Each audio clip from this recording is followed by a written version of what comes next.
మిత్రులారా, ఇవాళ రాష్ట్ర ప్రభుత్వం పదోన్నతులకు సంబంధించినటువంటి ఉత్తర్వులు విడుదల చేయడం చాలా హర్షణీయం.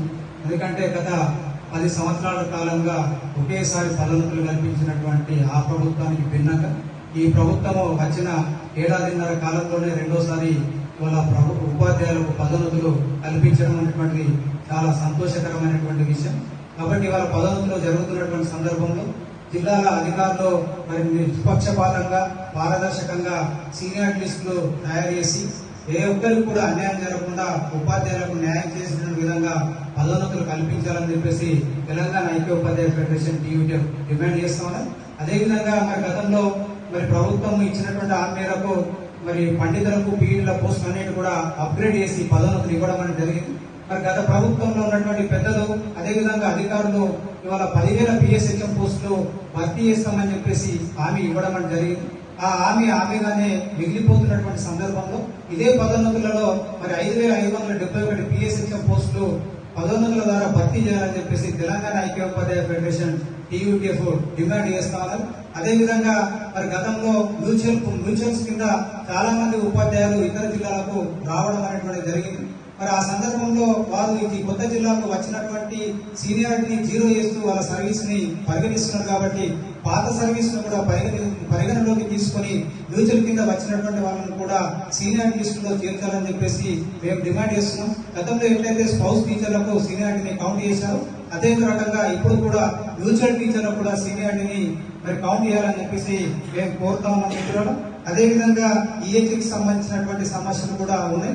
ఈహెచ్ఎస్ మరి ఏదైతే ఉన్నదో దాన్ని కంపెనీలు వేసి కాలాపన వేయకుండా ఇమీడియట్ గా మరి ప్రభుత్వము ఒక విధానపరమైనటువంటి నిర్ణయం తీసుకుని ఈహెచ్ఎస్ ను అమలు చేయాలని చెప్పేసి మేము కోరుతున్నాం మిత్రులారా. అదేవిధంగా మన ప్రభుత్వము వర్క్ అడ్జస్ట్మెంట్ కూడా చేస్తామని, వర్క్ అడ్జస్ట్మెంట్ కింద చాలా మంది ఉపాధ్యాయులు డిస్టర్బ్ అయినటువంటి పరిస్థితులు ఉన్నాయి. కాబట్టి మరి ఏదైతే ఇవాళ పదోన్నతుల ప్రక్రియ జరుగుతుందో పదోన్నతుల ప్రక్రియ అయిన వరకు తాత్కాలికంగా ఈ వర్క్ అడ్జస్ట్మెంట్ ను వాయిదా వేయాలని చెప్పేసి కోరుతాను. ఎందుకంటే వాళ్ళ పదోన్నతుల ద్వారా అక్కడ టీచర్ పోస్టులు భర్తీ అయ్యే అవకాశం ఉంటుంది. కాబట్టి మరి పదోన్నతుల ప్రక్రియ పూర్తయిన తర్వాతనే వర్క్ అడ్జస్ట్మెంట్ చేయాలని చెప్పేసి మేము డిమాండ్ చేస్తాము.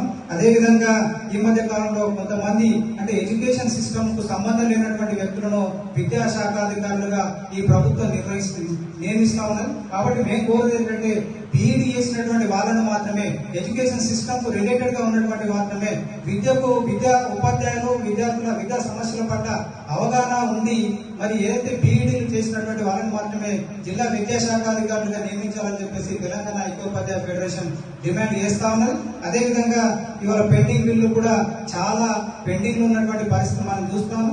కాబట్టి మన ఎప్పుడు జూన్ 4వ తేదీ నాడు ఉప ముఖ్యమంత్రి గారు మరి ఉద్యోగ సంఘాలతో సమావేశం ఏర్పాటు చేసినటువంటి సందర్భంలో ప్రతి నెల మేము 700 కోట్లను రిలీజ్ చేస్తామని చెప్పడం జరిగింది.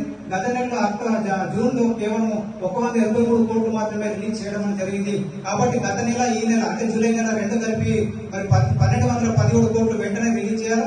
ఎందుకంటే చాలా మంది ఉపాధ్యాయులు మరి వాళ్ళ యొక్క మెడికల్ రియంబర్స్మెంట్లు కానివ్వండి, పెన్షనరీ బెనిఫిట్స్ కానివ్వండి, అదేవిధంగా సరెండర్ డ్యూలు కానివ్వండి, మరి జీపీఎఫ్లు, పార్ట్స్ ప్యానెట్లు ఇవన్నీ కూడా పిల్లల యొక్క పెళ్లిల కొరకు అదేవిధంగా శుభకార్యాల కొరకు ఆ ఇల్లు నిర్మాణం కొరకు మరి చాలా కాలంగా వేచి చూస్తున్నారు. కాబట్టి వెంటనే పెండింగ్ బిల్లులో విడుదల చేయాలని చెప్పేసి పీఆర్సీని మరి రాష్ట్ర ప్రభుత్వము రిపోర్ట్ తెప్పించుకొని అమలు చేయాలని చెప్పేసి పెండింగ్ లో ఉన్నటువంటి డిఏలు అన్నింటి కూడా రిలీజ్ చేయాలని చెప్పేసి కాంట్రిబ్యూటరీ పెన్షన్ పథకాన్ని రద్దు చేయాలని చెప్పేసి ఈ ప్రభుత్వాన్ని ఇవాళ జరిగినటువంటి రాష్ట్ర కార్యవర్గ సమావేశము డిమాండ్ చేస్తా ఉంది.